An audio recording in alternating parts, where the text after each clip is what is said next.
on some stuff and some crap and some junk. And uh, man, I was watching this video today to kind of prepare for, or refresh my mind, because it's a complicated subject. It's chaos mathematics, and of course, with the help of the perspective of the psilocybin, um, I already knew that it was powerful, but man, it really just kind of like opened wide for me. Uh, Obviously, I'm not in the Amazon rainforest, and that is because of the potential for COVID restrictions, and we don't want the family to be separated potentially for, a month, uh, or however long it could be. But they were talking about a 30-day restriction. We decided that it'd be better for us to all travel together. So our Schwar contact is returning from the coast. Um, the beginning of January, and so now the whole family is going rather than just a scouting mission, because I think we're more or less determined that we will move into the Amazon. And so let's talk about the rest of this stuff. Eventually, we're going to talk a little bit about Tool's last album, because another video, and it was incredible to me that this video actually turned out to be more tedious than the not that it isn't worth it, and we're going to talk about why. And they're actually very much related. The reason the analysis of Tool's album, um, and this mathematical equation, uh, the album is basically an expression, like a very deliberate expression of this equation. Um, and so, uh, oh, with consciousness as an operating code, basically, that's where all this is going. So I guess let's just jump in and talk about this crazy equation. Uh, I don't know what the name of the equation itself is. I'm pretty sure in the video, and there's a link to the video in the description, uh, in case you want to go into more detail. But I'm pretty sure he never tells you what the equation itself is called. Um, there are names for other theories that have apparently grown out of this equation, but I don't think he ever says what the equation is. And what the equation basically does is it represents any system, and it demonstrates how the tendency for all natural systems is to achieve homeostasis. Like, undisturbed, there's this sort of average that things just kind of fall into. And so this equation can describe accurately uh, rabbit populations, or the dripping of faucets, or and this is where, in the comments I mentioned how there's occult power uh, is derived from understanding these basic natural laws. Uh, I don't.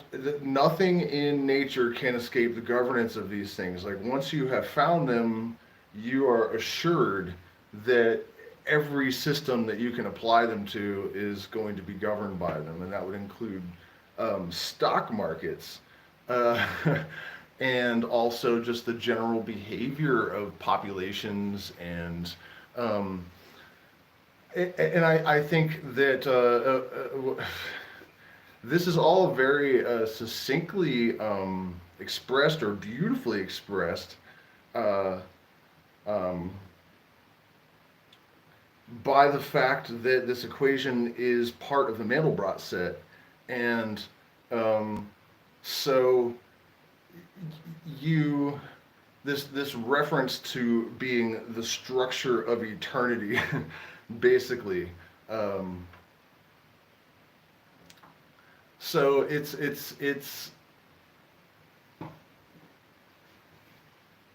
an equation that somehow represents chaos in such a manner that it confers the ability to predict order, if that makes sense. And thank you guys. I mean, it's one of those things that is incredible to the point of of disbelief. And definitely, you guys, like I said, watch the original video because I'm not really a mathematician, and um, he goes into a lot more detail than I would care to. But this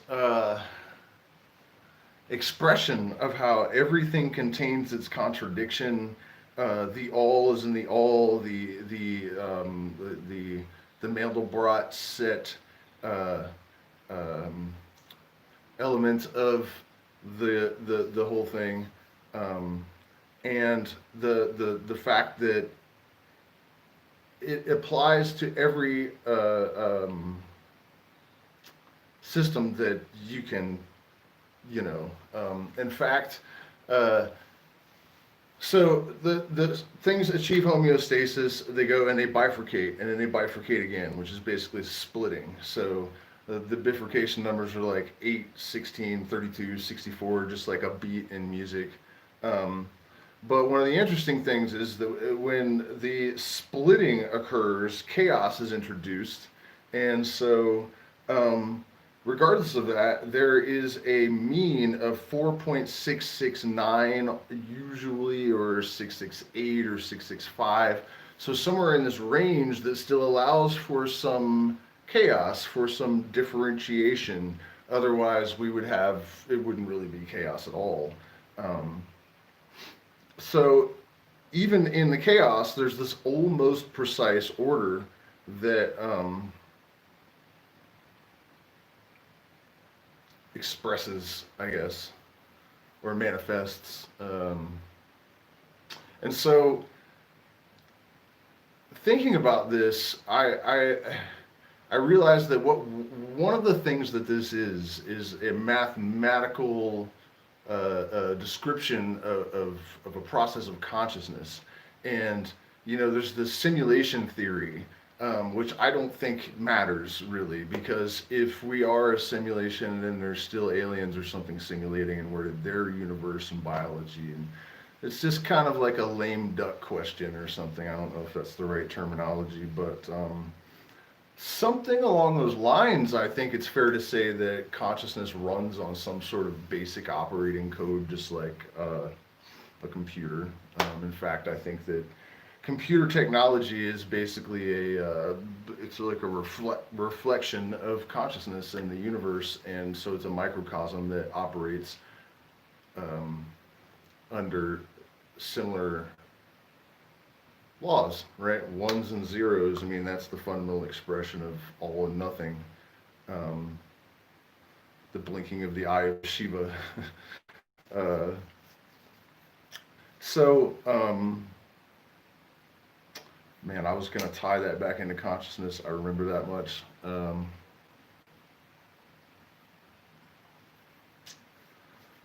We'll get there, I'm sure. The uh, um, predictability.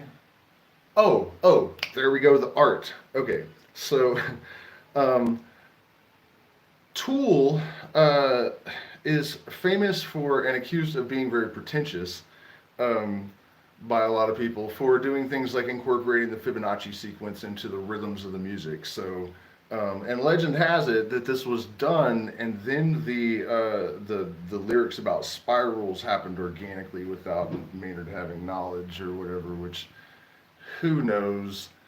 But some people criticize them for that. But I've always felt that there's that's part of the reason why they're so universally popular. That people don't necessarily know why even, but when you incorporate these reflections of the universal mind, and not just a model of the universe, but a model of the signs that the universe is fundamentally consciousness or intelligent.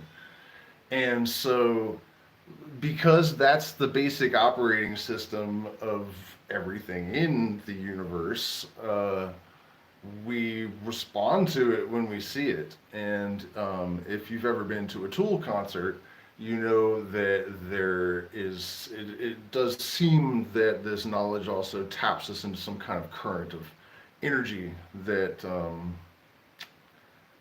I have never seen people that have not demonstrated an awareness of that current to conduct it, right? I think that that sort of precludes being an avatar or whatever it is. So this is not just nerdy, pretentious art rock bullshit. This is a way to connect with people at their like DNA frequency level.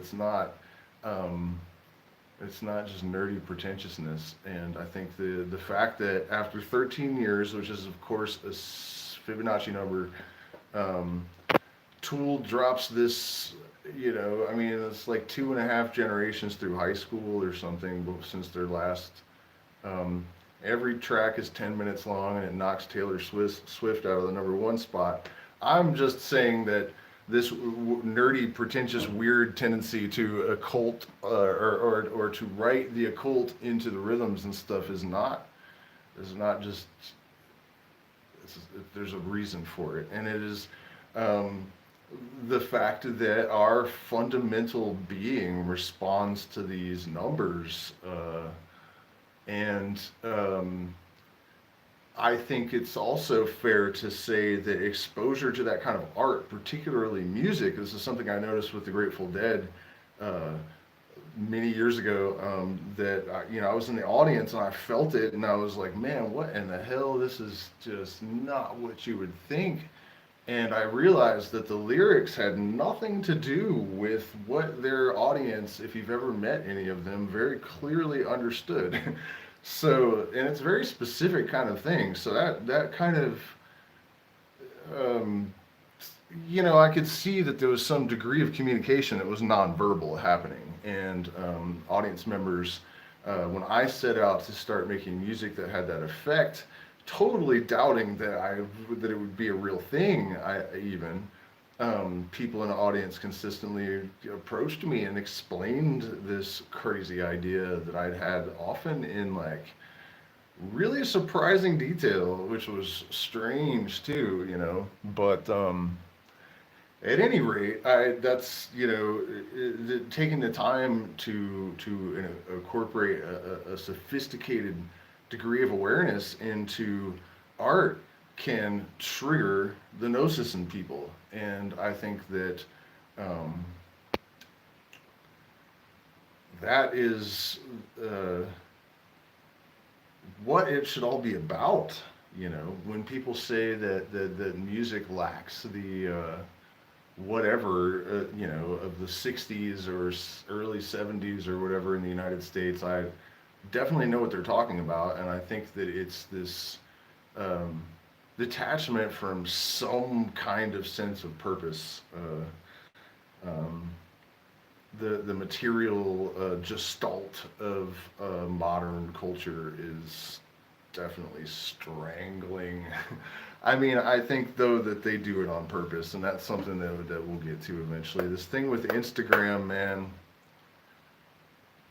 I don't like it. I mean, you might like it. I'm really actually shocked at the number of people that have said, well, I have nothing to hide, as if that explains like why you should just be fine with having no personal identity space or secrets or um, the videos on YouTube of people showing you how to find the hidden microphones and cameras in your phone. I mean, that is just like,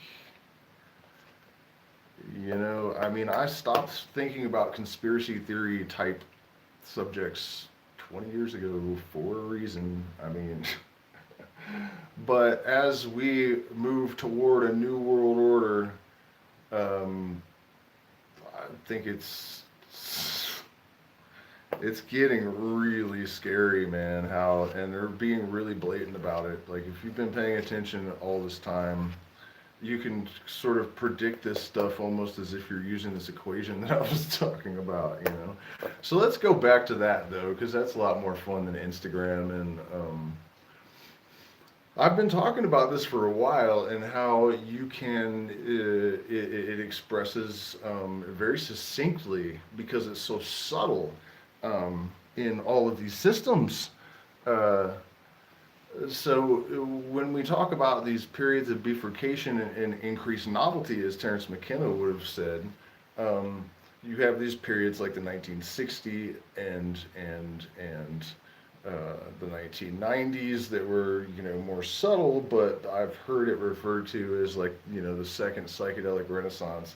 And then now here we are in this bigger Mandelbrot set expression of chaos and order inextricably intertwined. Uh, um, but you can also predict the larger scale manifestations of order and their type and frequency, I guess, would be a good way to put it. Um, and so when we have intuitions as well, I strongly suspect that the mathematical um, blueprint, well, I know that it is, the mathematical blueprint is there in us. So this is how chaos informs intuition, for example. And if it wasn't for all of the other stuff that had happened recently, I would not think as much of this. But just like 2 days ago, for some reason, oh yeah, I was learning an old Megadeth song, and I thought about Dave Mustaine, the singer and guitarist, and I was like, wow, 1983. It didn't occur to me when I found that music in the 90s that it was that old already. It was a pretty forward-thinking leap. It was a leap, definitely in terms of technique and stuff. So I was just trying to imagine being like a 19-year-old with two black belts. Like his parents were rich already, rock star in the second biggest metal band in the world. Driving around in his Ferrari, being a complete drunken heroin addict punk ass, kicking people in the head or whatever. I was just like randomly thinking, what what would it have been like to be Dave Mustaine? And I wonder if he'll ever write a book. And the next day, I see on my feed Dave Mustaine promoting new book, and I'm like, that's fucking bullshit. You know what I mean? Just the next day. Um, and of course, coincidences happen, right? But I think that it's actually an expression of this symmetry and chaos. Um, I think that my mission of taking the woo out of spirituality is actually totally there would be no reality to spirituality if you couldn't do that. There's a fundamental mechanism for anything that we interact with, or just in order for things to exist. And that leads us to what I promised to talk about with psychedelics and whether that is a valid a spiritual experience or not. I think that this idea that you're going somewhere holier when you die, or that there is some, there's no way to grade experience or consciousness. And I think that that's kind of a misconception. Everything that has sentience is equally holy. And so if you experience an altered state that was triggered by a chemical, and a lot of people would say that even if you do this through meditation, it's probably triggered by a chemical change, which is totally valid. I mean, I think that a great analogy for this, and I'm only mentioning this because I see it so much on different types of groups and spirituality groups and psychedelic groups. If you find yourself in California, whether you took a bus or walked, uh, you're still in California. And so, and I think that it's also fair to mention the fact that people feel threatened by anything that could remove people from their tradition. The ego in spirituality, I mean, there was a recent study that was done that concluded that like the most egotistical people tend to actually be like your yoga instructor, and oh no, it was like energy healers topped like the list of, and so whatever our belief system is, we want to believe that that is the truest or the bestest or something, you know, and I think that's a disservice to even to themselves, people that still have this sort of antiquated um, perception that the religious experiences or spiritual transformations experienced by people that have taken plant medicines or psychedelics are somehow fake or um, it's not it's not respectful and it's not true. Um, and the science proves it. I mean, there are brain scans extant of Buddhist monks and people that have taken LSD. And the regular person on acid, just based on the physical expressions of their brain, is blowing this monk out of the water in ways that like they never would have believed are possible. It's like what the Buddhists would have expected the brain scan to look like. The believers, you know, um, is just like a regular person on acid.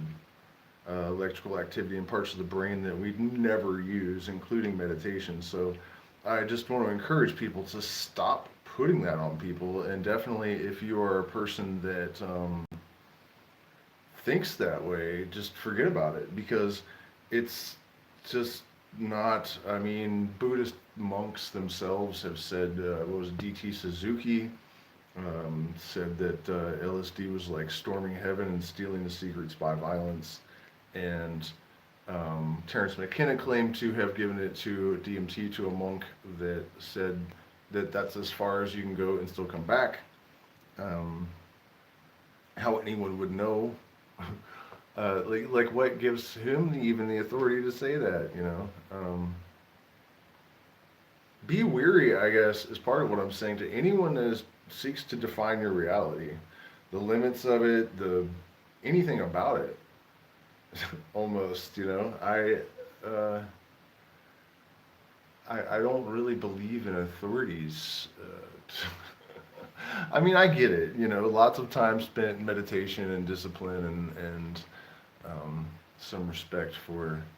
Uh,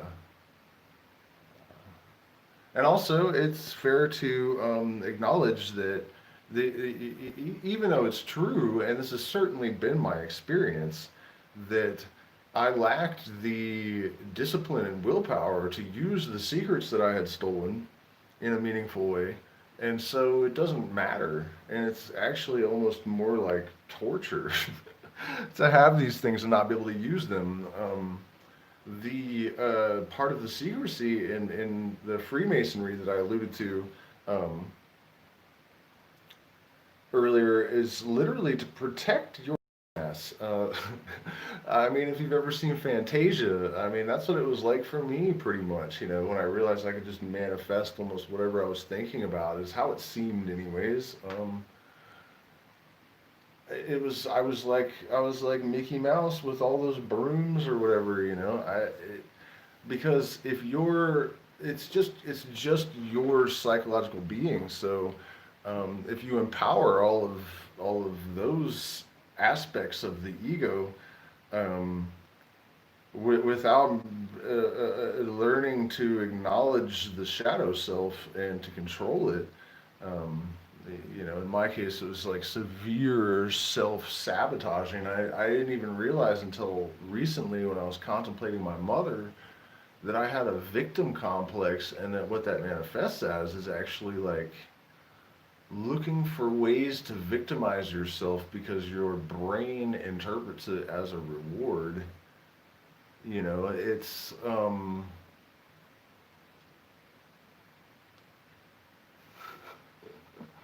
you you have to do other work.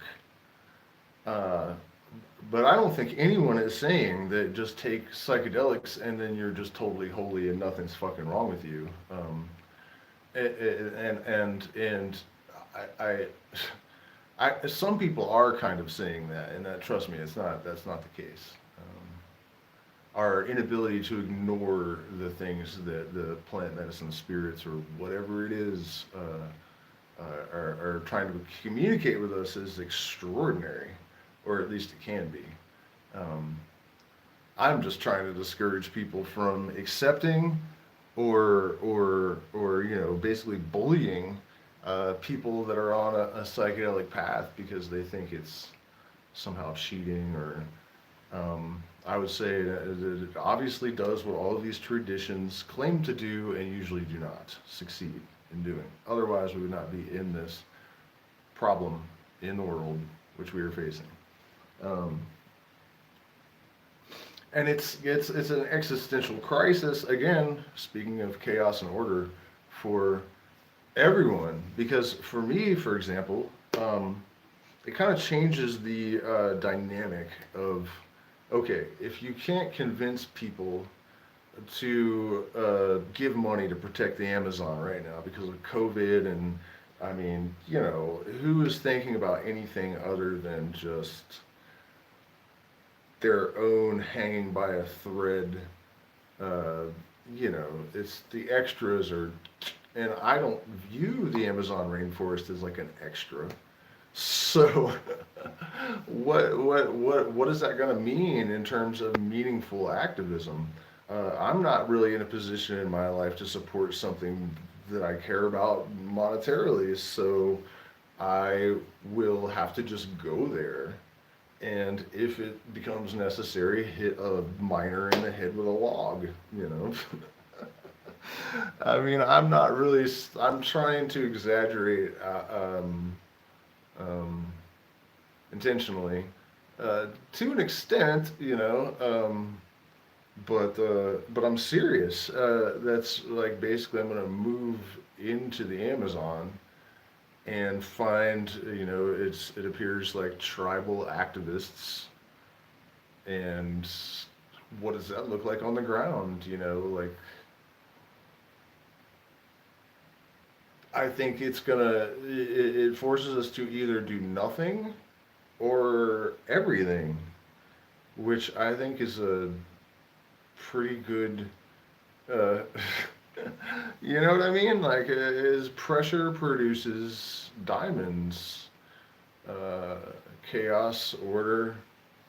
Um, so I think that rather than responding with helplessness, um, this is one of the great lessons that I've learned from moving to South America. As a gringo, like when Enrica and I met, I had a BMW X5 and a Yukon Denali. I always had like cash just laying around. I mean, uh,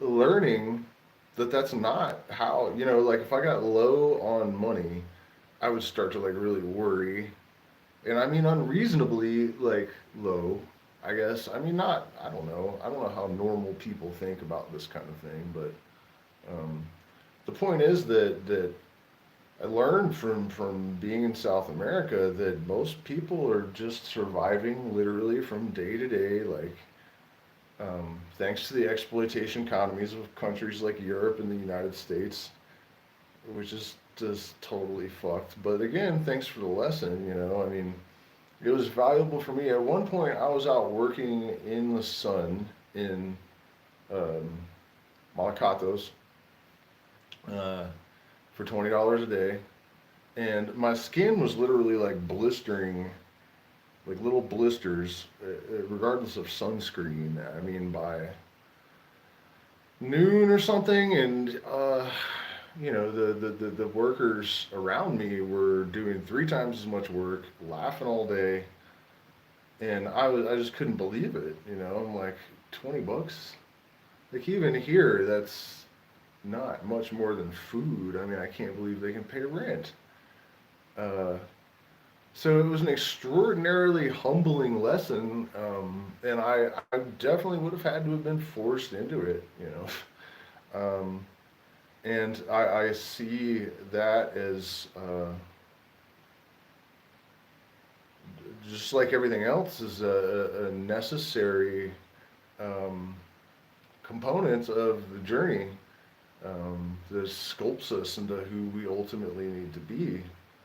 And I think that looking for the opportunity in any crisis is the obvious, intelligent thing to do, right?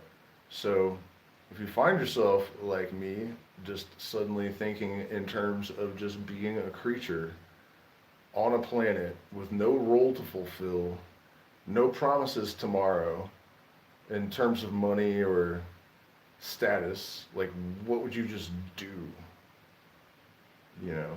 And um, that sort of lesson, I hope, is the takeaway from 2020 for a lot of people. Although, of course, I'm concerned that the influences on their attention are not really going to tolerate that.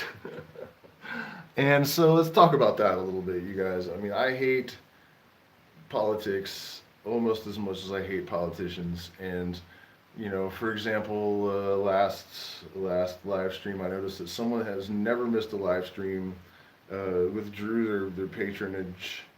Um, Probably, I would have to assume because I said something along the lines of like, both of the political parties in the United States are fucking evil, and um, you know, I alluded earlier to the thing, the thing about conspiracy theories, but it's getting harder and harder to dismiss. Uh, Instagram, in case you guys are not hip, I feel obligated to make sure that you know about this, um, to the extent that I'm capable. And um, maybe I'll add that video to the ones in the description. Um, but basically, they're it's like any electronic communication between you and anyone ever is their property. They actually at one point refer to the camera in your phone as our phone, which is fucking crazy, right? Our phone. Now they've already just assumed, and the thing is, if you're reading it, you've already given them permission, probably the way it's worded. Uh, Somehow it gives Instagram permission to access devices near your device that aren't even your device. Theoretically, I would guess it doesn't specify, but it literally says like devices in the area of your device we can also access. Turn your camera on and record at any time. I mean, you guys get the picture, but it's total, and it's if you have ever used Instagram, so even closing your account, it does not protect you from your device. You cannot even disassociate yourself from, well, do you use Facebook? Because I'm pretty sure that it includes their subsidiaries or whatever. I mean, really, this is just a formality. But I just want to point out that, Zuckerberg, who basically, for fun, you guys, look up H.P. Lovecraft. It's like crazy how much they look alike. Um, but that guy has been sued successfully for $700 million or something by the people that actually created the idea for Facebook. So he's at very least a person that would steal, what is that, identity theft. So he would be a felon, and not identity theft, intellectual property theft. So still, he would be a felon for sure, and unable to vote even, um, if if he was convicted criminally. Uh, So you're gonna trust that guy with all of that, and also, I mean, there are these videos people asking Siri, like, "Do you work for the government?" and it can't answer. Of course, now they fixed it so that she says no. But yeah, there were videos, a couple of weeks ago, and one of them was crazy. I don't know how they could fake it. It seemed real, but the guy asked Siri some question, and then she just says like, well, the new world order doesn't allow for blah blah blah, and she starts explaining like what the new world order was and how whatever he asked went against its policies or something. Um, it's uh, really easy. The last live stream I was talking about, people laugh at a lot of things that I wonder if they actually tried to step inside of an avatar and just look at the world through these Google or goggles, which is basically what Google is, right? Like Google goggles for the world. I guess that's maybe the reference, and I never got it until just now. Thank you, psilocybin. um, yeah.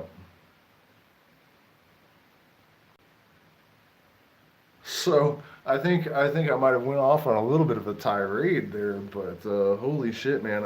Oh yeah, okay. So the the the guy that takes credit for having written the Patriot Act is happens to be president while all of your rights are disappearing, and the uh, uh, the shady ass owner of these weird companies has decided that he just owns everything you've ever said or done uh, in the past or the foreseeable future, and has, we know, no ethical anything. So if the government wants it, they have it. Um, um,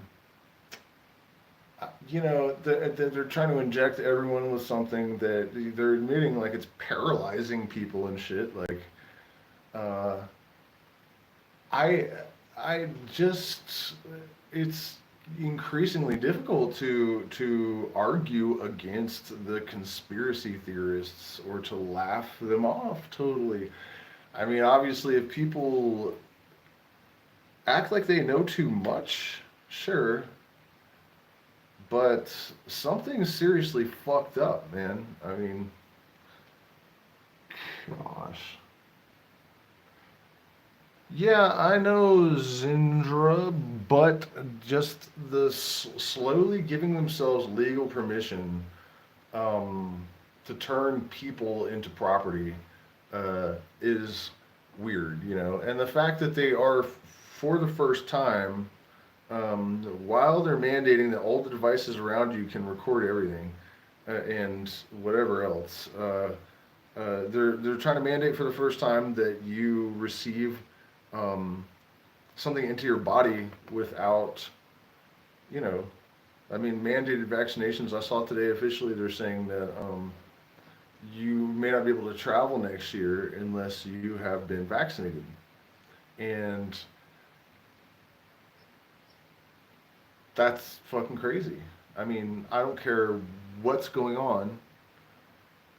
No one has the right to tell a person that they cannot move somewhere, or what they can or cannot have in their bodies. And while we're on the subject, just because I put politics on the fucking thing, the thumbnail, um, again, I am no Trump supporter. I think he is a sociopathic, slimy, scary lunatic, just like any other sane person would think. But I have noticed lately that he will do things that liberals have been trying to make happen for as long as I can remember. They're like, what defined liberals? Like, and what really got me the other day was that he signed something to intervene between China and Tibet, and I was like,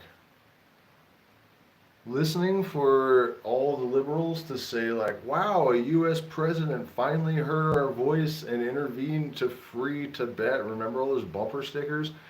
Whatever it is that they have been trying to get presidents to do in that regard, Trump just did it, and they're like crickets. And there's a bunch of those. There really are. And I don't really, I mean, honestly, when you really think about it, the things that people hate about Trump, they just deny our characteristics on the other side that are obviously truly there. It's just, I mean, I'm only talking about it because it illustrates what people that have not awakened are capable of on both sides. I mean, if you hate Trump for racism, then Biden's record of being destructively, horrifically racist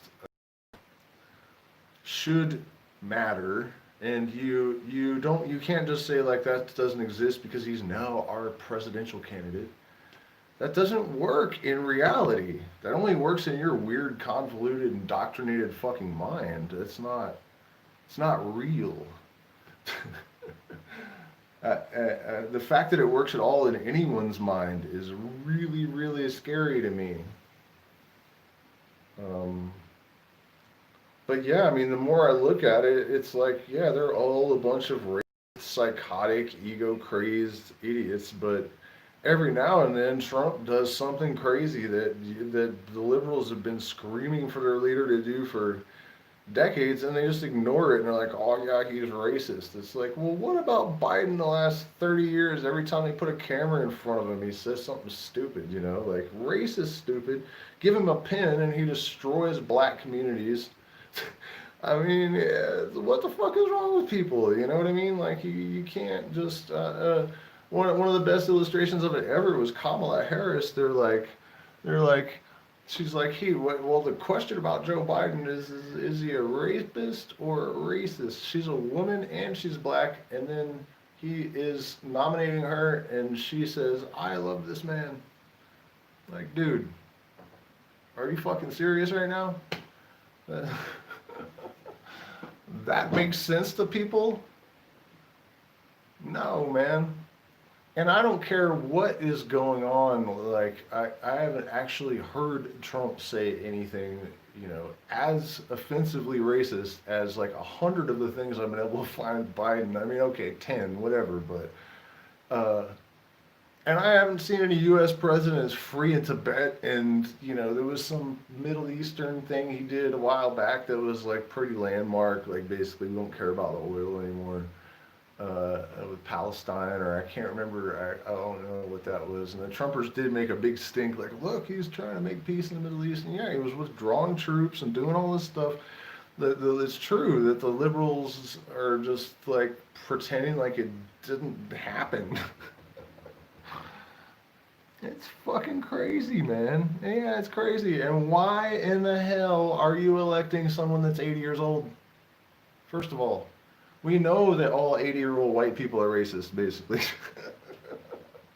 What the fuck are you doing? You need some like 31-year-old, like, brilliance. It's the reason. We really want to get into this. Look what happened at the Democratic debates with Tulsi Gabbard. She called Hillary rot. She went after all of them. Kamala Harris is like, you kept an innocent man on death row for 18 years just to save face, trying to kill this dude rather than admit you made a mistake? And you think you should be in the White House? No, this bitch should be in prison. Like, are you kidding me, man? Are you fucking serious? What is she even doing standing on the stage? How is that possible? And this wasn't one time, and it's not like she didn't have a chance to rethink trying to kill an innocent person for 18 years. She had plenty of time. Plenty of time. She knew the same shit that jury eventually would exonerate this man with. He's still so traumatized, his lawyer said when he throws a cigarette on the ground, he puts it in a plastic bag so it can't happen to him again. So he can't get wrongfully convicted of murder twice. So, um, man, people just, like I said, I wouldn't care that much about politics, but it is so obvious that people are so delusional that it is dangerous. And I don't think the truth serum is unknown. And I don't think that the veil is that thick, but it is frightening to watch people go, okay, so Trump is bad, then they're good, and just ignore all of, even when they have the same characteristics, they just blot that out in there. The fact that we have the capacity to do that, people that don't take psychedelics, and that's one of the craziest things about the criticism of psychedelics. People are like, I don't want to see things that aren't there, and it's like, well, that's not really what they do. You already see things that aren't there all the time.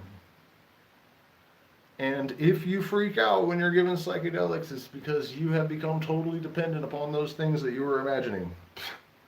When they were taken away from you, you were like, oh fuck, I'm scared. Well, yeah, you should be. Because while you were sleeping, we let some elements of the world get a little bit out of control.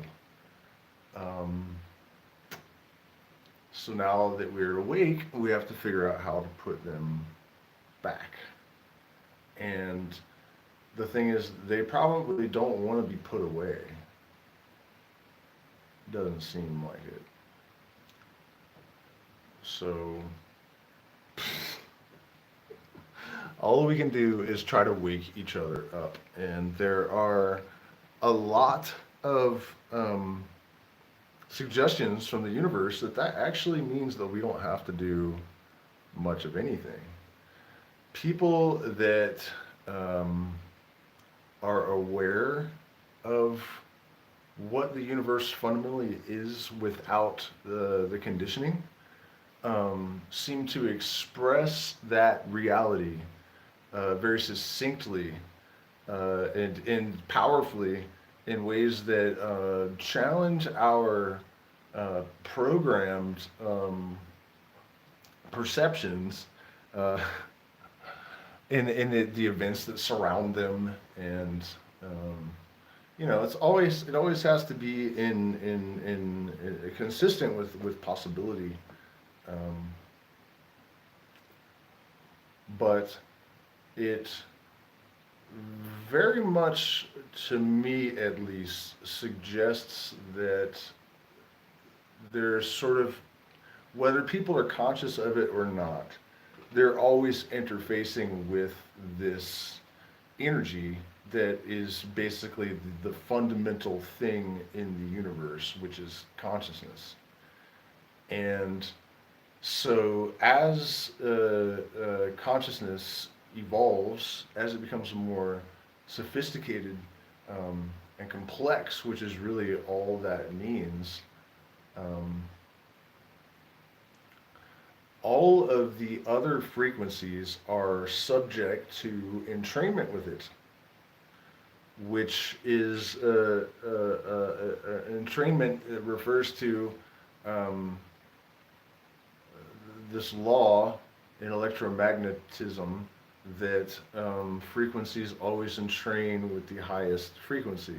And so, as a culture, as a family, as a civilization, if we can attenuate our consciousness to, well, we don't even have to. If there is something rising, it will pull the entire net of consciousness with it. And so I promised to talk about the Gnosis, and I'm getting tired, so it's been about an hour. And thank you guys so much for staying with me. Yeah, man, and it's, I didn't talk about politics for the sake of talking about politics. What it shows me is psychology, and also what happens and how easy it is once you've transcended. I mean, the net that they've created is both very sticky and easy to get lost in, but also it doesn't take much to transcend it because it's really kind of stupid. And that's what it's predicated upon. If there weren't the consciousness of a lower order that were easily managed, ruling wouldn't be possible. right? And I think all these restrictions and the phones watching and recording, making that all legal and everything, and trying to scare everyone into submission is a direct response to the fact that they know that an ungovernable and even worse, a population that doesn't really need to be governed is emerging, and they are freaking the fuck out because that's what they do, I guess. I mean, it really ultimately doesn't even really threaten them that much if they would just relax and get the fuck out of the way. I don't understand what the problem is with that, but well, I do. I mean, people are creatures of habit, so it's whatever you've been designed, you know, like your belief system and shit. It's just it's just hard to believe that people are this weird and complicated and blind. Um, but you know, we have the tools and hopefully the time to transcend all of that. Because Gnosis, the knowledge basically that we are units of consciousness, one consciousness, whatever consciousness is predicated on the existence of an energy that is eternal, even by the standard of science.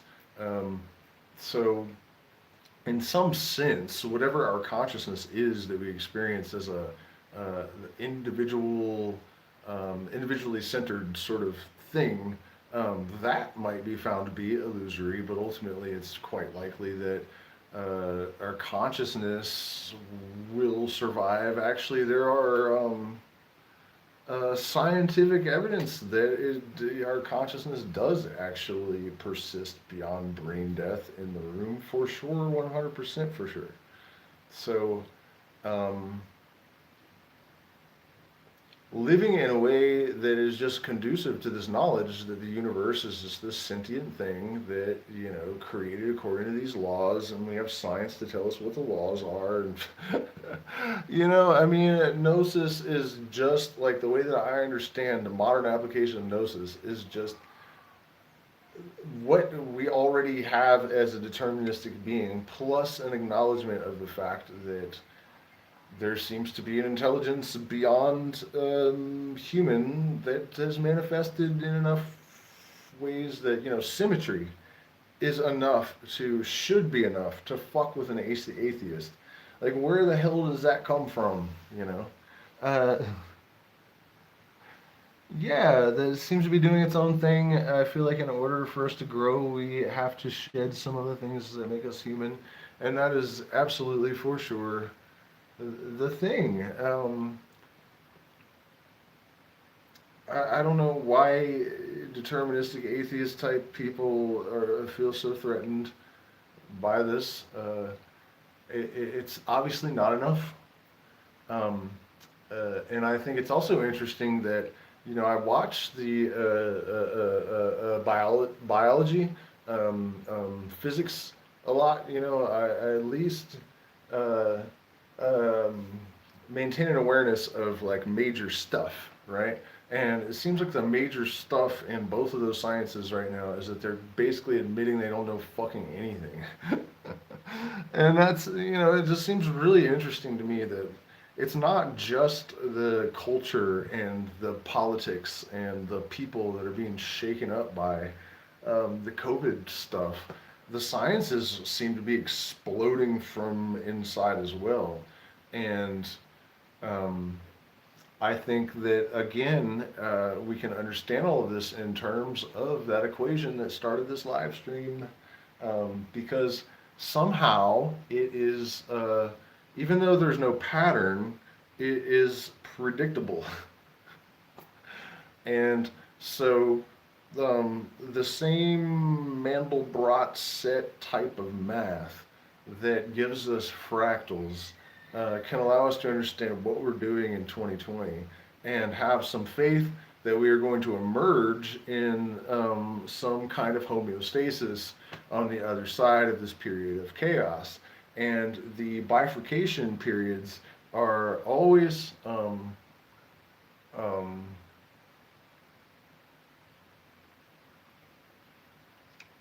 followed by a return to homeostasis. Otherwise, the equation wouldn't describe anything.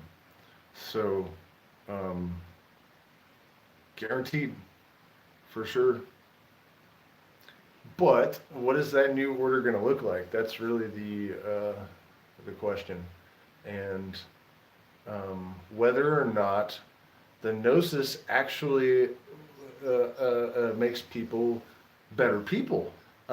This is something that I was confronted with the other day at lunch. I was trying to help a friend of mine design his. It doesn't matter. I was at lunch with this South African couple, and her father um, had demonstrated a capacity for precognition and these type of things to the extent that the vice president was consulting with him, and you know, in my experience, this type of thing is very real. It's not always a sham at all, but as often happens, it went to his head, and I think he's in a nut house or something now. And so, what they were confronting me with is how is it that these illuminated people that have experienced some kind of spiritual awakening are still totally egoic lunatics at the end of the day? Um, and I think that I've always tried to sort of. I think what needs to be acknowledged is a misconception that people have about what illumination is or what enlightenment is. Um, but I'm sorry if this offends you, but Sadhguru almost definitely killed his wife so that he could be with his younger lover. Oh, without question. I know he wasn't convicted, but give me a fucking break. Clearly, you know, if he didn't kill her, she was dead already and propped up as a stunt to uh, whatever. One of those two things is true. And either way, pretty bad. Um, it's not part of their tradition to burn a body. And when he was served with a summons, they burned the body. I mean, come on. Like, super stupid. And there's a video of someone interviewing him about it, and he totally is just embarrassing to watch. It's difficult to watch. Um, who was Deepak Chopra makes shit up. I know more about the Vedantas than he does, or he just knows that his followers won't do any research, which is pretty insulting, but apparently true. He just makes shit up. It's not there. You know, the synchronicity is not ever mentioned in the Vedantas, for example. That's total shit. Um, the point being that upon objective examination, and Terence McKenna lied, you know, people are human. And to me, these various degrees of, I guess you could say, like positive orientation and illumination, it's like there's an infinite arc of all possibilities, and it's going to be fulfilled along the whole arc. Consciousness will do it, you know, whatever the possibility that is there for fulfillment is. So it is true that there are illuminated people that we refer to as the left-hand path or the Black Brothers, and some of them have achieved the level of abscissimus, which is like basically a god, a fully realized being in the flesh, and they're just all selfish and destruction. That's their role, you know. So, no, I don't think that illumination is a guaranteed. Um, it's not necessarily going to ensure that everyone is, like, you know, spiritually harmless or whatever it is that people think that means. Um, but it definitely will result in less evil, I think, because it's just um,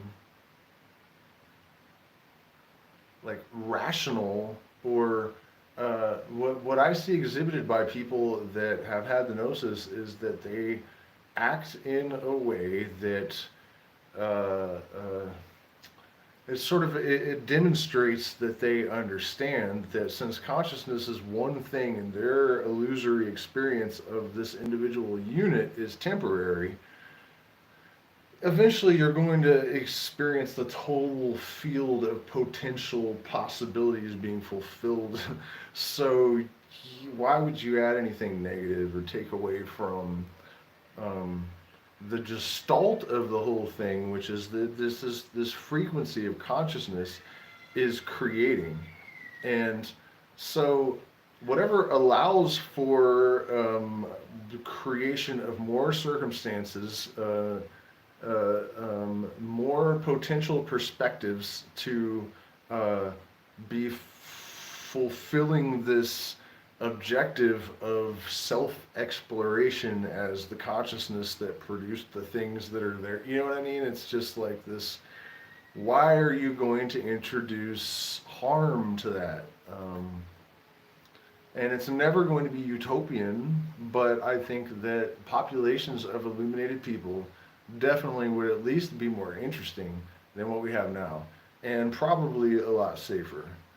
Because a purely deterministic idiot is capable of all sorts of horrible shit. A Christian that believes that he'll be forgiven no matter what he does is also capable of unthinkable shit. And the Islamic terrorist that, whatever, we could go on for days. The reality is that a person that understands that we are just one consciousness divided so that the universe has something to do is not going to be able to be compelled to do all this stupid shit for personal gain. And part of the contingency of illumination is that your ego is going to be more or less in its proper place, like your relation with it from the beginning, at least to a greater extent than the Islamic terrorist that blows up a bunch of people because they'll think it will get his individual unit some extended pleasure or something. I don't understand what the fuck motivates these people really, but yeah, I mean the 5G thing is totally legit. I think for people to be concerned about that. I when I was looking into it, I honestly expected all the research to be like, oh, these conspiracy theorists are morons. None of this, none of this actually makes any sense. And what I actually found is that researchers were like signing things in the thousands to stop them from installing the fucking antennas. It's like, oh no. What do you mean people are laughing at the conspiracy theorists, but the scientists are actually just like, no? I mean, can you guys believe it, dude? They're laughing at people for warning, and the research is like, this shit will definitely give you cancer, explode your brain, and they're putting the towers every 100 feet or something, every 100 meters. The sheer number of these towers is what just made my brain explode. I was like, there's just no fucking way that makes any sense financially, or uh, I mean, maybe the towers are really cheap, and but it's like, are you fucking serious? I mean, and it's true that there are a lot of publications and stuff that are like, oh no, this one scientist that was clearly paid by this industry, told us that it's all chill. Never mind the thousands of them that have signed this petition they're serving to the UN or whoever. Um, oh, but I never got to science using the occult too, man. I mean, yeah, fuck 5G, but that's not something. Okay, so here's how science uses the equation. Um, Hopefully, in my severely altered state, I can I can regurgitate this coherently. But okay, yeah, it's actually simple. Um, so in order to figure out the right, um, I guess, sequence of electronic shocks to restart the human heart. Uh, a drug was given to mice that causes fibrillosis or whatever it is, where the heart stops basically, and it's chaotic. Um, so the activity of this heart in chaos, they modeled the opposite, and that is what starts that's the correct vibrational or energetic, whatever, however you want to think about it, sequence to restart uh, the human heart. And so, this kind of occult knowledge is exactly the kind of stuff that I alluded to earlier, and the power to restore life based on an understanding of what are fundamentally occult secrets. And it's not that it's hoodoo, it's just that it represents a far more sophisticated and profound understanding of natural law than most people would really even care to possess. Um, and that's one of the real truths of the occult, is that it's not really that useful to you if you're not extremely intelligent and very, very, very, very, very, very, very disciplined.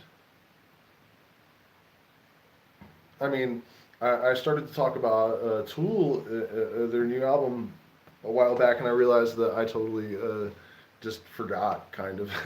um, but the video that I was watching today, that there is a link in the description to. Um, the guy goes into just incredible detail about how every single element of this album was carefully crafted in accordance with certain principles of numerology and chaos mathematics, and they've done this before, or people have picked up on it, where Maynard's vocals come in at exactly, like, 2.13, or in the Fibonacci sequence song, and how it's not just even the rhythms. Like, at one point, Maynard says "to be" or "not to be," and I thought, man, that is a really corny. Like, I actually held it against him. I was like, that is just a ridiculous thing to put in your song, dude. And but it turns out that the next line is the only time Shakespeare used the word inoculate in his entire uh, um, whatever it is, the collected works of fucking Shakespeare. Also, we were talking about how people who have this knowledge demonstrate an eerie capacity for things like precognition. Um, uh, and the title track to Tool's album is about fear to breathe the air of the others, and it's about a fucking virus, ostensibly, but I mean it's also about other stuff. Is the metaphor for fear. Um, but in terms of prophetical, I mean, it's eerie to say the very least.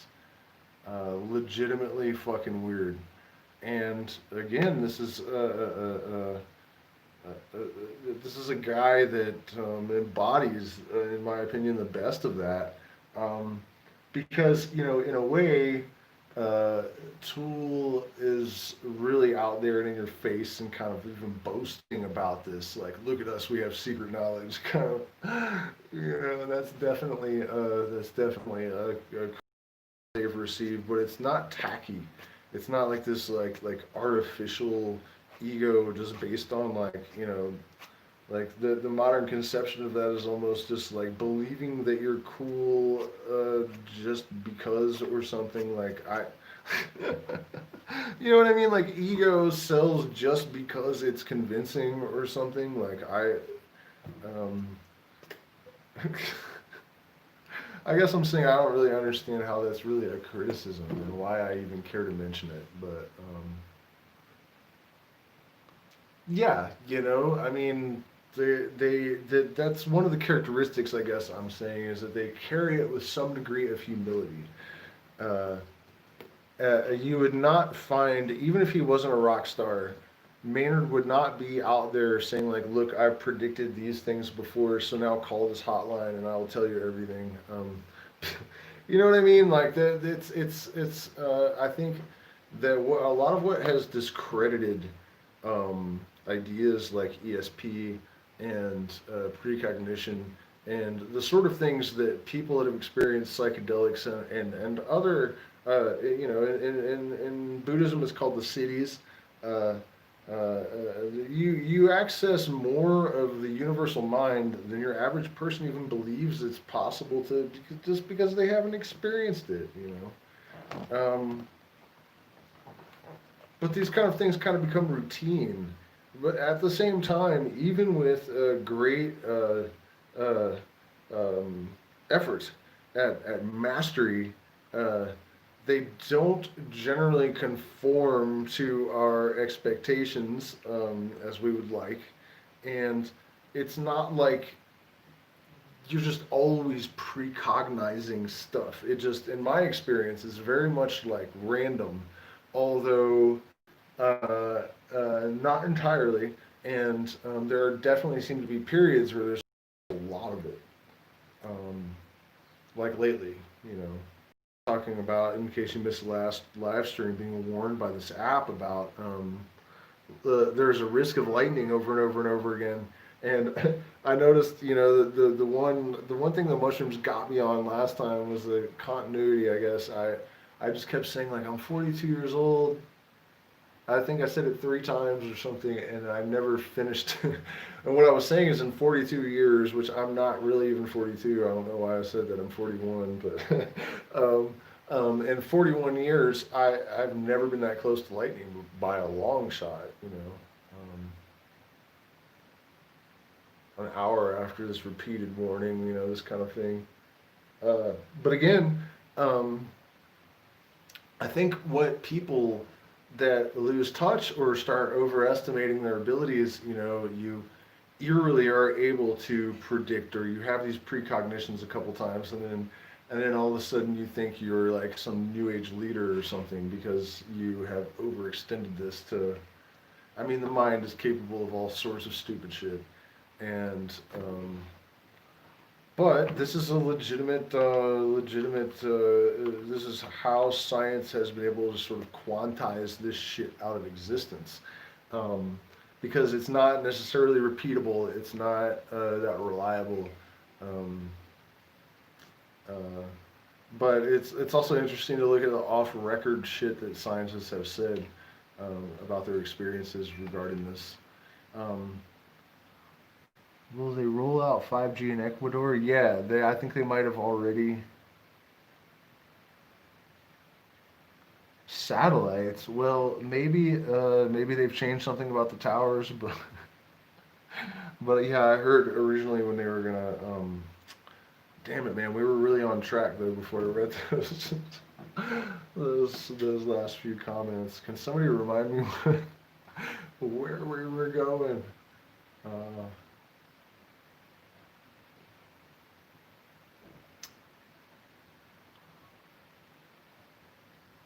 oh yeah, something about psychics and how people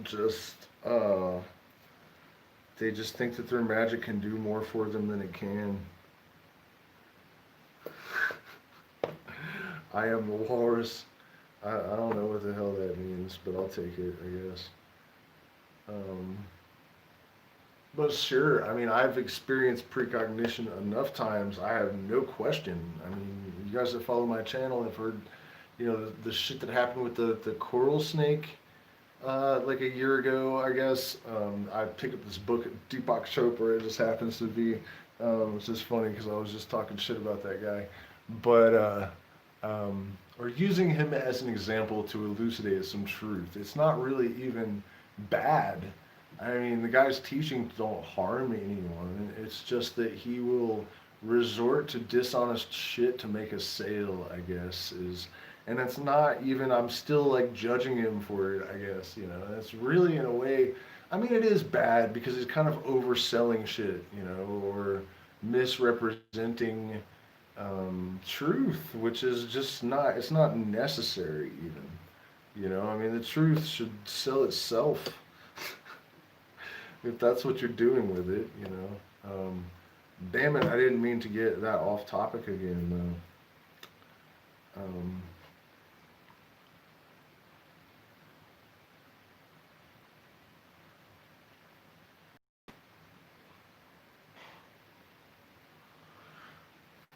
Or that kind of stuff, you know. I mean, but again, I'm trying to take the woo out of it because I think that there's a symmetry in the mathematics that explains even these weird ass occurrences in consciousness. Um, and that doesn't mean that I want to devalue things by taking woo out of them. What I mean by that is that we don't need all of the inferences and the um, like these dogmatic explanations of what's behind it that aren't predicated on just observable natural law and stuff. I think that we can understand that consciousness is something greater than us and potentially something eternal, and also a teacher. Even if we only understand it in terms of organic code interacting with us, we don't need to make it more than that. It doesn't mean that we can't. Or I don't think we should for a while, at least. You know, I understand like draping stuff in metaphor makes it more interesting, and that's art and stuff. Sure, okay, art guided by gnosis, absolutely. There shouldn't be any other kind. Um, that always blew me away. You know, when like regular people stuff would make people famous, like Bruce Springsteen, or you know, in the '80s, or I don't know who's like that now, but I'm sure there's somebody that's just normal, banal, bland. Like somehow that's great. I mean, I don't know. I just, I guess that has its place in the arts as well. But for me, the art that is gestalt to consciousness, that catalyzes changes within the observers, is the art that has value. And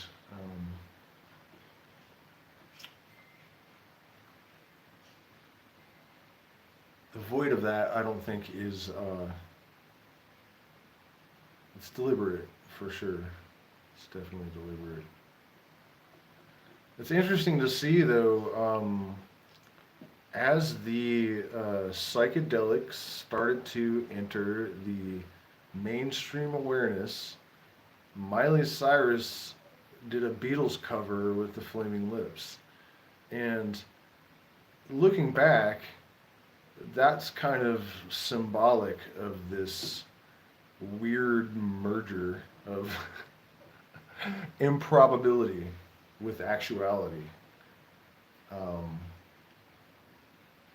Honestly, you know, I thought that people would be slower to react, but at the same time, that once they had started to react, it would spread more easily, I guess. I don't know. It's been a weird process to observe consciousness, and I can't help but be thankful for the crazy political shit in COVID. I mean, I hope it all passes somehow, and that I'm wrong about a lot of it. But I'm still thankful for the lesson in psychology, because I I knew about indoctrination. Um, I knew that people were out of touch, but the extent of our ability to um, manufacture our perception, um, I don't think I was really ever confronted with the extent of it enough to conceive of it. You know, I mean, it really is incredible. And it's definitely given me some pause to like look for it in myself. Uh,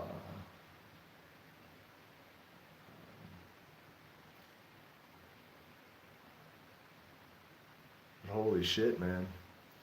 Uh, and then what to do about it, you know? That's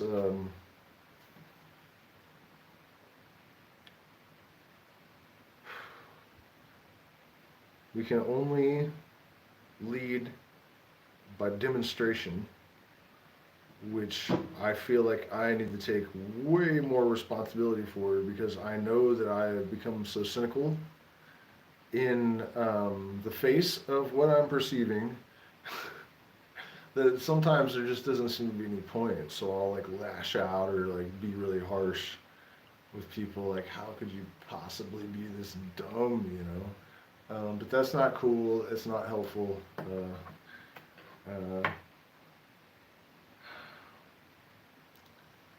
that's all we can do is just increase our commitment to repatterning our own brains using the tools that we have been provided with without shame, without fear, without guilt.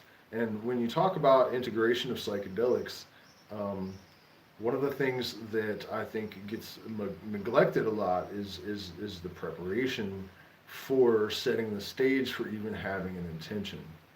Because um, you are trying to corral an awful lot of demons to come under your command when you're trying to get control of the most complex system known to mankind, less understood than the depths of the ocean or the external universe.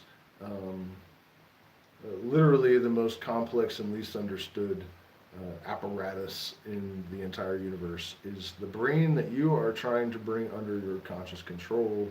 Otherwise, it will have um, you under its control, um, which could be cool if you've designed it well. But most of us didn't understand the equation going in, basically. Um, so I think that this gives us a tremendous opportunity to use the external world as a model of ourselves and to not be in denial, to not bring ego to the table more than is absolutely necessary um, in order to maintain some sense of individuality, right? Because ego gets a bad rap in the spiritual community. It's not all bad. You're not trying to dissolve it. If you do that, you will be gone. But to have it in its proper relation as the tool for mitigating chaos into order, because it is really fundamentally just consciousness, which is uh, the part of the equation that no one really understands and probably no one ever will understand. Um, Interesting divergent. While we were talking about the possibilities of resolving all of this kind of stuff, which are probably not really possible, um, I recently read an article in Scientific American where this guy was, I think he was a physicist or something, and he's saying that consciousness um, could somehow tie general relativity and the subatomic madness, this theory of everything that has eluded physicists. Um, I think in the last live stream I figured out what it is that they're not getting. Possibly, you know, and actually I said that to someone, actual physicist, and he did acknowledge that I might be right, which tripped me out because, you know, for me it was just like an intuitive leap or something that I had, you know, just generated with an intuitive understanding, and the fact that it could have any validity was actually quite a surprise. Um, oh man, where are we going though? And that's the thing about psilocybin and its enhanced brain activity, man. In a way, there's too much of it. Uh, Um, Gosh. Okay, so since we got derailed, I'm just like randomly remembering things I planned on talking about earlier this morning. And one of those things is that when you have increased your receptivity to other orders of consciousness, right? I don't know how else to put it. A broader incoming signal. Um, it can get to be very confusing and overwhelming. Um, so it's very important to uh, never venture more than you can lose on these, you know, precognitions and whatnot. The most common mistake the magician makes is to think that it can do more for him than it can, and this definitely got me many times. The crazy thing is that it will also save you when you don't have it. Which is, you know, the balance. And I really do hope you guys, this has already gone way over my allotted time. But the balance that is created by this improbable interplay of opposites. Um,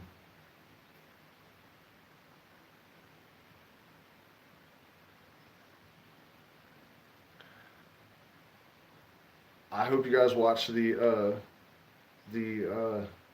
video in the description.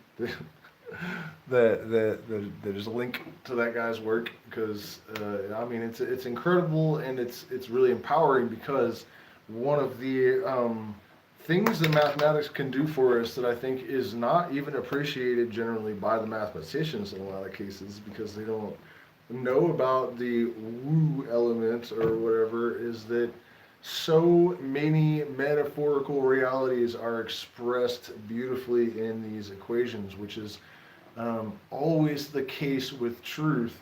And where I was going with the fucking tool thing that I never got to.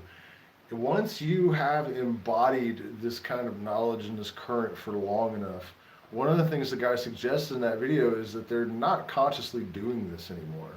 That there's so much of it just because they are just so in that flow that the universe is just going to put it there. And it already is there. It already is them. So it's not like they literally like deliberately thought out every little bit of, although there is a lot of that, because the dance of intuition and actual intelligence is how you create these monolithic fucking things. Right? But I think that, you know, it was important that he mentioned that this stuff, it's not that it's meaningless or coincidental and he's reading too much into anything. Um, but for the artists that create this kind of stuff, and I've experienced this myself, when it comes through the most, like it's like you didn't even do it, you know. In fact, the best lyrics I've written to this day, I think I was driving along the coast in Northern California, and this voice was like, pull the fuck over, you know. So I did, and it was like this female voice dictating to me, and I didn't even know what I had written until I was done. And so it was a nice surprise when I read it for the first time after writing it, you know, because I realized when I got to the bottom of the page that I literally had no idea what it said at all, like not a clue. Um, which was interesting, and I wasn't even taking note, you know. It's like something just decided that it had full residency of my meat suit at that particular moment. But yeah, I mean, a lot of people say this, that also improvisation, when I'm improvising, and I've literally like started looking around the room, and like I thought I was waking up in bed, and then I wondered why I was so wet, because I was sweating. And then I started thinking, like, what are all these people doing in my room? And then it started to dawn on me that I was not waking up. And I looked down, saw the guitar, and so apparently, while all this shit is happening in my conscious mind, um, I'm still playing, uh, which is a crazy thing to consider, I guess. Uh, like, what the fuck is going on there? But yeah, so that's the thing. That's the hope too. That when you embody the creative gestalt or the frequency of this gnosis energy to the point that you don't consciously write in the Fibonacci sequence. You don't think about the lyrics.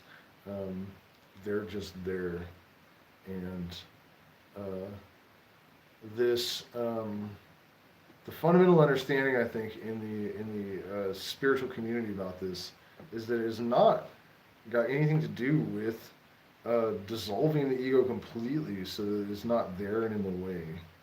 Um, that may be uh, efficacious for creating great art if your goal is to write like a pure symphony or something to that effect. Um, where personality is not necessarily you know as essential for the definition of the thing or whatever, but um, in this context, it's about having the proper relationship with the ego so that it can act as sort of an editor. And it should be the alchemical wedding of ego and proper intelligence is the, what what ultimately leads to music like uh, tools and exposure to that current um, definitely yields varying results. Uh, but for those for whom it matters enough that it matters, right? Like I started to talk about this earlier, the cult leader's daughter that was like, man, my dad's illuminated, but what a fucking train wreck, right? Um, that's we as individuals have to get better at that, man. You know, and we come from a society that puts people like Kenneth Copeland, who is a fucking raging lunatic that looks just like a demon. I mean, if you guys haven't seen this guy, YouTube him, check him out. Kenneth Copeland is like a what do they call him? God, the name even suggests money. Prosperity preachers. He's worth $760 million, and when his nonsense, when he runs out of nonsense and doesn't know what to say, he'll pretend to start speaking in tongues and everyone cheers. It's just the dumbest fucking thing ever. Um, God, where was I going with this? Fuck those people, man. Jesus Christ. I can't remember how we got off on the weird Kenneth Copeland tangent, man. I can't get his head out of my, like, it's just stuck there now. Kenneth Copeland's crazy ass eyes and praise Jesus. Like every time he forgets what he's talking about, if he doesn't start speaking in tongues, is praise God. And like you guys should watch the videos. He's like it's the guys, the other commentators are just super uncomfortable around him. You can tell, and pretty awful. Why are we talking about that? Um, yeah, I don't know, but Tool is way cooler. Check out the link in the description. At least you know. Oh, I remember now. Illuminated people that are still evil. Um, yeah, but we already sorted that out. I feel like you know, there's no such thing as a utopia, and the universe is a balance of creation and destruction, and it's supposed to be that way. So we're not looking even for a total and complete cure for all of the evils in the world from spirituality, because that's why people don't like spirituality. It's unrealistic. And that shit is not even supposed to happen. That's what I was going to say about vaccinations, actually. It's kind of. Look, I mean, okay, I'm not an anti vaxxer, but if you're trying to tell me that I should give my kid, for example, something that is likely to protect them from a disease with a 99.98 survival rate that has killed people, paralyzed people. No, fuck you. Like, what are you talking about? I'm gonna inject my baby with that just because it might save some weird fraction of a percent of the elderly. And look, you guys, I'm not trying to be, what is the word, like callous. And I couldn't believe the reactions when I said this on Facebook. People like, you evil, sick. People were calling me sick and stuff. I was just saying, if you artificially maintain a genetic population for too long, it is adversely going to distort the expression of genetics within that population. And you're going to get a sickly, fucked up bunch of, it's not going to be good. And look at the United States, I mean, if you, nature will win. That's the thing. We are not supposed to use all of this imbalancing technology in order to create unnaturally bloated populations. And so when something comes along attempting to the fat, basically, our human moral trigger is that, of course, we should do that. But in the long run, no, you shouldn't, actually, because it's just not good for the general populace. And this is something that people are not even trying to hear, but it's true.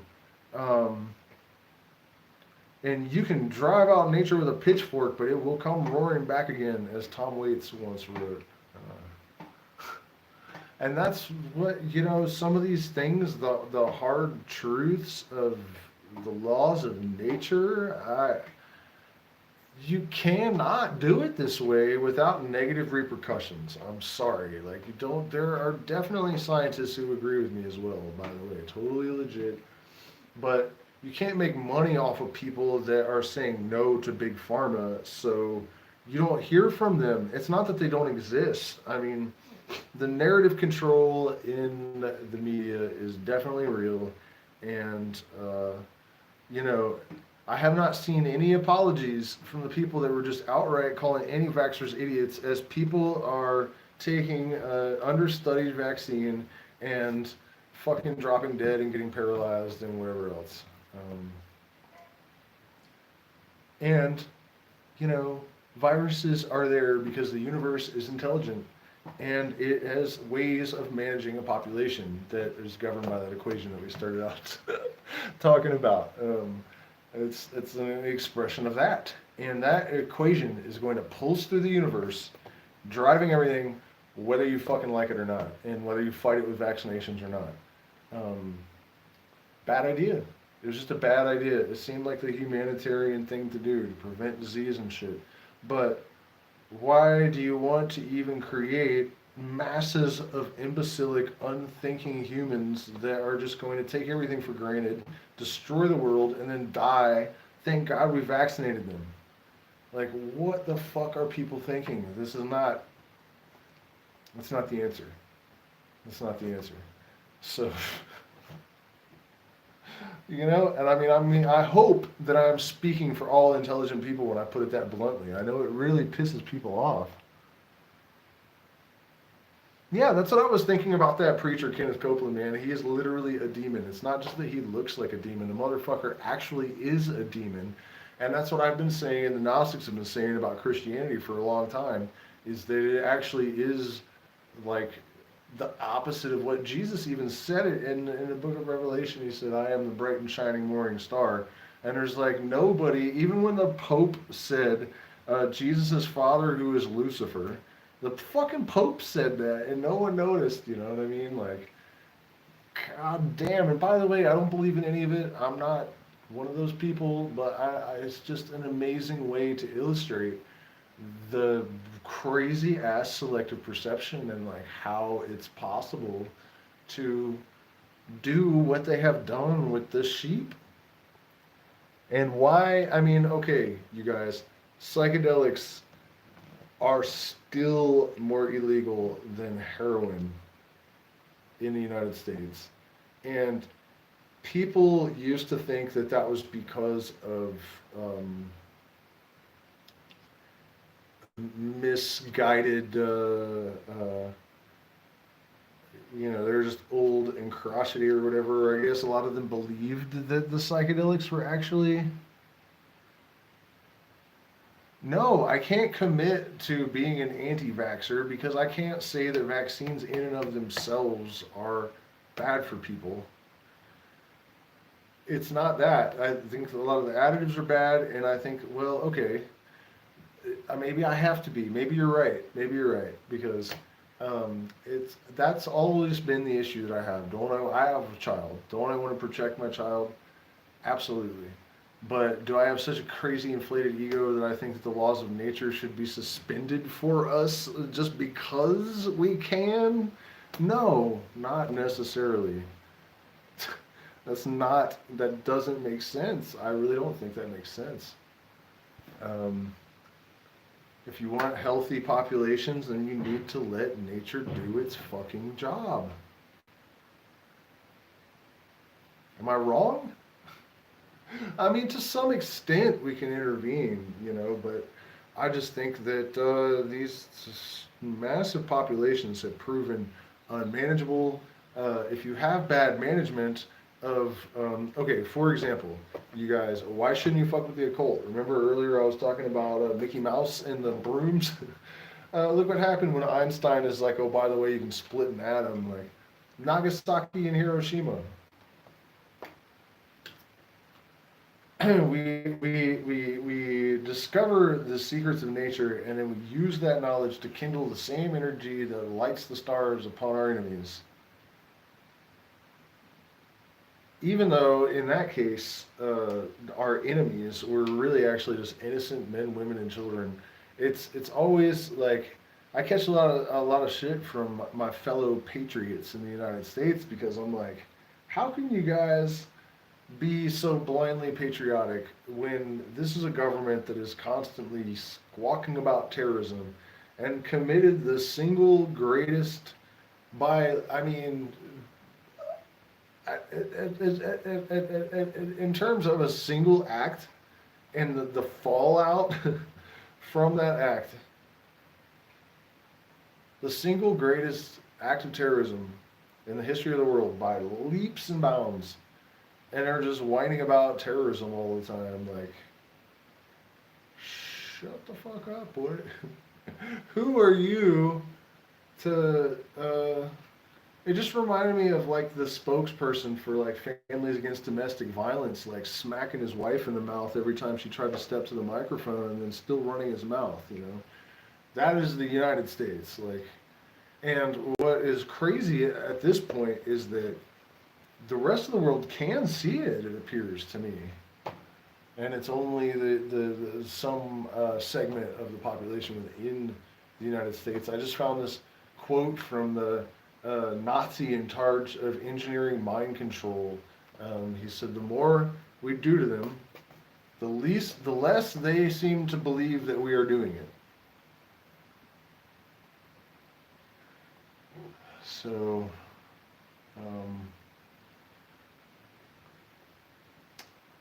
yeah, as much as I hate it, and I'm only saying this because I feel like I have to,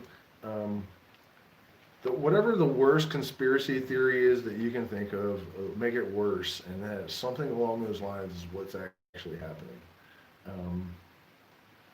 At this point, though, in human history, I wonder if it isn't out of necessity.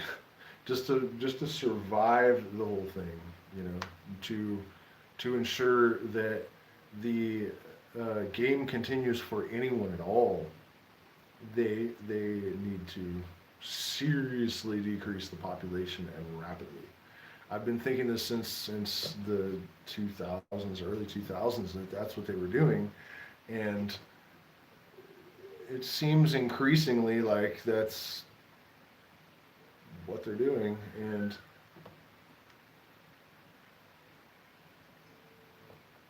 what are we gonna do about it if it is? I guess so. Um, Gosh. All right, you guys. I'm clearly spent and rambling nearly incoherently. But next time, uh, I'm going to try to do this because I don't like. This time it was kind of early, so I ate them much earlier in the day than I was comfortable with, and I would prefer like not having to deal with the onset live because that's just too weird. So next time I'm going to try a hero's dose, but I'm gonna wait until it starts to. I'm not gonna wait till it's calming down, but where the peak, like I'm on the backside of it, so that we can go as deep as I'm possibly capable of going. Um, but I think I'll be much more lucid um, on the backside of the thing instead of wrapping it up as I'm approaching. Um,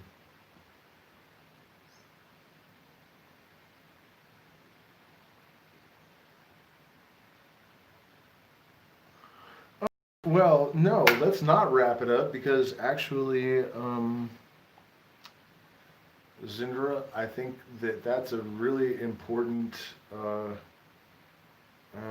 Making a lot of money on the right hand path is actually really easy, and it's essential. And because as I'm always saying, the some of the rules in this world are dictated to us and not by us, regardless of the power of our consciousness to manifest stuff or whatever else. Um, some things are just as they are, at least for the time being. And one of those things in our world is that power is money and influence. And, I mean, that's a tremendous hurdle for me at the moment. Like, I feel like I do have a message that could be utilized by people, but I don't have a tremendous amount of expendable income to gamble on that. Or, so it's definitely a fundamental tool to empowering conscious people. And in fact, part of the reason I'm here talking to you is that there are people out there that agree, and if they see that in you, that's how we are currently still here. Um, so my belief that if you take the step in the direction of embodying the gnosis, that people will, or that consciousness will provide support that that is really only a matter of mathematical symmetry. And so if you know me and you have said things to me like, and this is directed definitely at some of the people that are probably watching this for sure, intentionally, yes. And you have said you were one of the most intelligent people that I have ever known, and I tell you to invest in mind med, and then you don't, and then you would have been $80,000 richer if you put 10,000 into it when I told you to. You know what I mean? Like, we have to trust each other and take action. Because then it puts us in a position to empower the people that empowered us. And if we're building the right kind of circles, these are eternal circles, and they will just get bigger and badder and more powerful until Biden has to debate somebody like me live on television or whatever, and just fucking get eaten alive. you know. But actually, you guys, that has pretty much happened, and it didn't fucking matter, which is what scares me. These people that are believers in the Democratic Party or the Republican Party or whatever it is, they're just like believers in Jesus.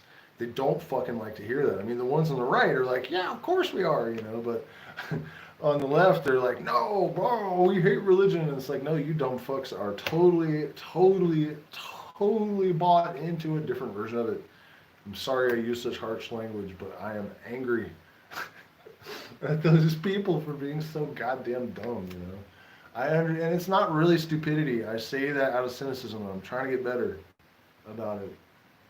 Because it's not really stupidity. They're just the indoctrination, the programming, neurological wiring. When it happens at a young age too, it is like more inextricably entwined with their because the brain is like a hologram. Is that the right word? Where the all is in the parts, and then just like the universe, it's a macrocosm and a microcosm, and one of the reasons it exists, I think, in like the celluloid kind of gel state, is because that is capable of mediating between the larger consciousness and the individual unit of consciousness, and I think that the brain and its structure being so reflective of these external systems, as if you guys read my blog, I wrote about this a while back, how the same laws that are expressed or that are observed when we study the behavior and structure of the brain are present in galaxies and, you know, whatever. It's this macrocosm, microcosm, the all is in the all, and the brain is just as holographic as everything else. And it's a great model of that, is what I'm saying, is because it's like this it is, its job is dealing with that energy, right? So but just in the same way that legal precedents are set in courtrooms, neurological precedents are created in childhood, and these patterns are the fundamental structure that inform our relationship with everything that happens later. And so they, as the roots, oftentimes a person would rather die than even have to deal with the restructuring of those roots, which is what happened in the case of my mother. I think she had to make a choice of abandoning her lifelong victim complex, which she had because she was molested as a child with the knowledge of one of her parental units, or possibly both of them. But she chose suicide rather than knowing that she would have to restructure. And I feel confident in that evaluation because I had confronted her about the possibility of restructuring all that and the necessity to, and you know, so it is true that these early imprints are very difficult for people, even if you consciously want to rewire them. It can be exceedingly difficult, and so I empathize not only with the individual, but also with the collective in dealing with the individuals that are incapable of rewiring. And this is where the psychedelics and the necessity for deconditioning, man, that is thunder, which means I gotta go try to get hit by lightning out there in the mountains. But it's definitely possible, and I just want to mention before I go, you know, I was telling the story in the last live stream about how I had been wanting to restructure parts of my brain using psilocybin, and I hadn't been able to find it, which is weird in this country because usually there are very large mushrooms full of psilocybin all over the the hills, but they're a variety unknown in this country that contains plenty of psilocybin. I was walking along and went into the woods for no reason, and there they were. Um, and so I just want to mention that since then, the contact with this compound has definitely measurably resulted in. I didn't even realize how bad of a funk spiritually, creatively. I mean, you guys notice my videos have almost stopped if you've been following this for a while. Like, I don't know exactly what was happening to me. I mean, my health problems have gotten a little bit worse lately, and but the point is that I didn't even really realize consciously how much of a funk I was in.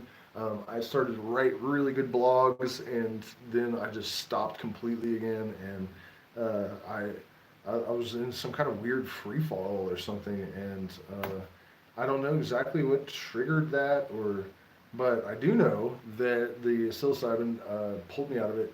I noticed the first night that I came into contact with it, my partner has been writing a song, and you know she's a new musician, and so um, I've had this creative block for a number of years, and I noticed that I was doing things with chords and rhythm that I've struggled to understand for decades automatically, and I know for a fact that it was a psilocybin because I've experienced it before, and you know I can't beat myself up for not using these tools as much as I could have in the past. Um, I am just thinking that thank God we have, or whatever it is, you know, that we have these tools and encourage people to use them in combination with all of the disciplining, um, you know, pick something, yoga, meditation. I was actually considering, because I do have a very profound intuitive understanding of mathematics, I've noticed, you know, like I'll see what is described as an elegant equation and I can see it, you know, I understand what they mean. And when the equations embody metaphor and stuff, you know, it's always been very appealing to me, but I've always been very bad at math. And so, or at least I thought, because I believed that I was an idiot to some extent. This is what happens when you realize, I think, that your culture has preconceptions about people from certain places, or uh, it's sort of like racism, but it's not, racism isn't the only racism. Just like being an uneducated white person from the South is a lot of baggage. If you find yourself a sensitive, intellectual, highly intelligent type that came from a southern slum, um, I realized that I put a lot of the perceptions of other people on myself. Like I've carried that with me my entire life. And so, on top of trying to consciously combat shit like that, um, I was considering using psychedelic enhanced learning to very rapidly um, learn mathematics to the extent that I am capable of expressing a lot of these ideas that I have found eluding me. Um, when, for example, I will take a high dose of mescaline and I see the process that, by which consciousness imposes order upon energy, I realized that it's not out of the question that I could describe this mathematically if I had the language. And of course, one of the major, it's like, you know, I've only got so much time and it sounds really scary and it would really help if I at least had it. But I think if I'm going to seriously embark on this, I would have to do it without a tutor, nothing but the consciousness and my intuition and uh, studying according to my own ingenium um, to guide me in this process. Sounds like my son is super pissed about something. But I'm seriously, I'm not going to commit to it yet. But the study of higher mathematics, partly just legitimately out of the fucking fact that I'm frustrated at the limits of my ability to communicate the things that I'm thinking. You know, the conventional language does not do it. And I think that this a little while back, I was thinking if there was a way to create a sort of living mathematics, and I know that that's what the universe is. Um, like I was thinking about this with AI the other day. Okay, so if this is a simulation, one of the experiences for synchronicity would be that if there's a pattern in the code, that the code replicates to create new patterns, because basically everything it does is going to still be based on this was operating code. Um, so it's going to reflect this basic code and all of its differentiation. Um, so I've seen this happen, and I want to be able to describe it, I guess. But I keep talking about checking out. My baby's crying. We have shit to do. So, um, well, the sacred geometry thing. Like, yeah, I get it. I've seen it. I understand that a tesseract somehow is the thing creating our experience. Um, but I don't know how the fuck to describe that in mathematical language, and I feel like, for me, some of my ideas that could potentially have validity. I mean, it does seem to me that things of significant nature sort of just bubble up through the subconscious from the collective or something. For example, the other day I was writing a blog, and I hope I can remember investiture. Uh, I was speaking about how to take the lessons that the entheogens teach us and to translate them into practical applications. And the word investiture, I just assumed I was just hijacking it from, reappropriating it from investment terminology or whatever. And it turns out that it had already been reappropriated to mean grounding spiritual, like when you Google the word, that was the first thing that came up, like grounding spiritual lessons in the material. And that's exactly how I had used this word for the first time in my life without knowing that it meant exactly what I was trying to communicate. Like, I was struggling to communicate the thing, and I thought I had like faltered, and I had, when I Googled the word to make sure I wasn't fucking up, I was like, whoa, shit. And that's, that kind of that kind of thing happens a lot. And so I think that it's also potentially, I would love to be a poster child for the fact that uh, uh, unfairly distributed wealth, limits the progress of the sciences. Because there are people with very valuable intuitive type intelligences that are going to be left behind under the circumstances that the current system creates and intentionally maintains. The term exploitation economy exists because it's a real fucking thing. And so, again, I'm all over the place. It's been too long. I need to go. But thank you guys for watching so much, and we'll see you again soon.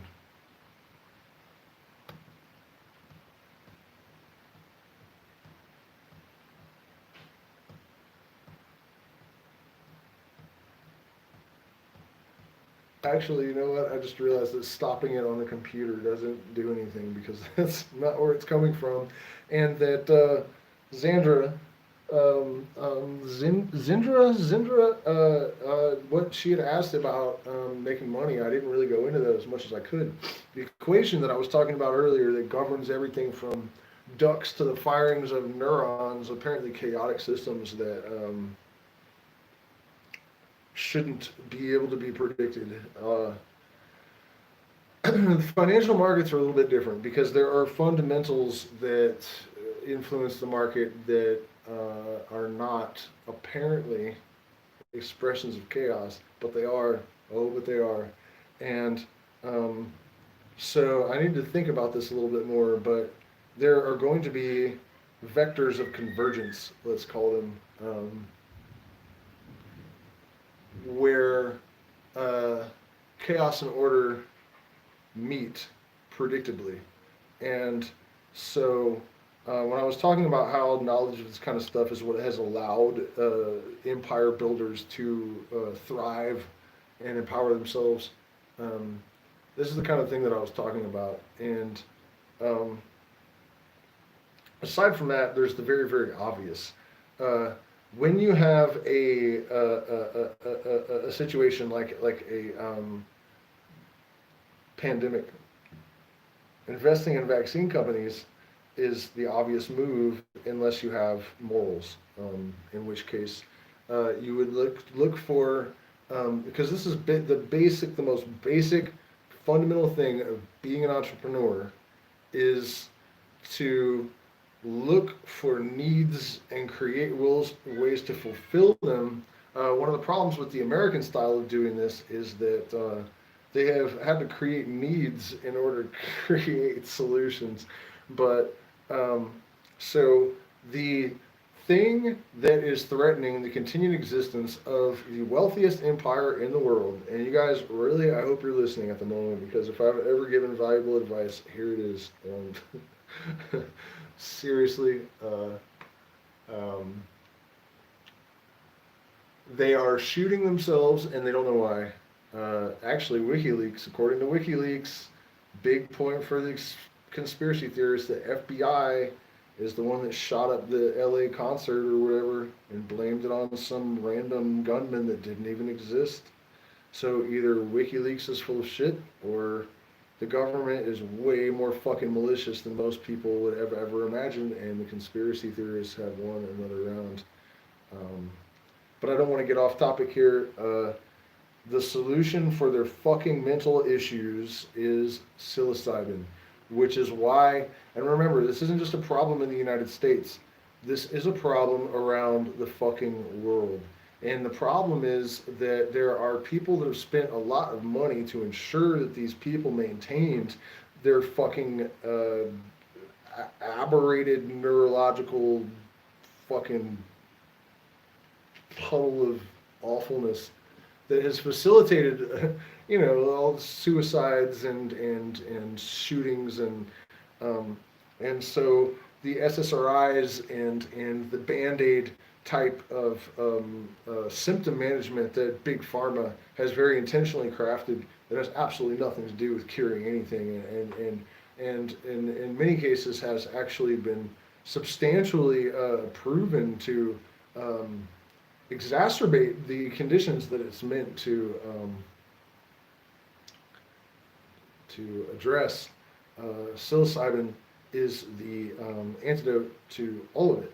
So, not being a person qualified to give extensive financial advice outside of the extremely fucking obvious, and this is something that is corroborated by, if you Google this right now, like what are the top stocks according to, I don't know who the guys are that are the go-to people for these kind of predictions, but those guys have said this shit. Um, that these stocks are expected to continue to outperform everything else on the planet for at least a decade, one of them. So I know that there is an importance in diversifying your portfolio and not putting all of your eggs in one basket and all this sort of thing. But as far as like one surefire thing that you can do to blow your fucking money up is to put it in MindMed.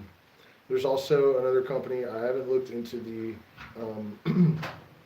ethics of this company. I actually scrambled to do it before I started this live stream, and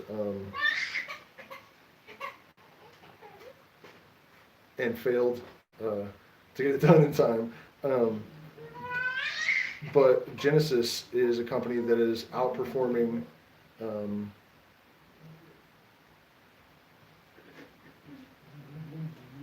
outperforming the stock market 3-1 in or over years now already. So that's a pretty solid thing I'm hearing. I don't know. I know they're out in the Middle East, and I don't know much. I haven't had a chance to look at it in depth, but also Bitcoin now is